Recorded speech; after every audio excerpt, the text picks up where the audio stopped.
जगतसिंहपुर जिला कुजंग ब्लॉक ठारे थिबा आईटीसीटी कंप्यूटर शिक्षा केन्द्र रे छात्र छात्री तथा सार मैम मानक द्वारा सरस्वती पूजा खूब आनंदर सह पालन करा जायथिला।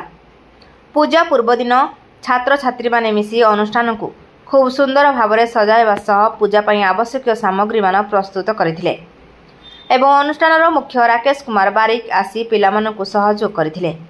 पूजा परदिन सकाळ 8 घटिका समय नना आसिबा परे अनुष्ठान समस्त छात्र छात्री पद्मालया नायक, ओम दास, अंशुमान महंती, सत्यजित स्वाई, शिव प्रसाद परिडा, सौम्यरंजन परिडा, दीप्तिमयी दास, हरेकृष्ण नायक, स्वाधीन महापात्र, सोनाली तराई, दीपक महापात्र इत्यादि पिलामानक सह पूजा समाप्त करथिले।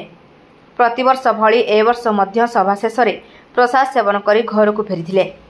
कुजंगुरु ओम दास रिपोर्ट रूपाथालिया न्यूज।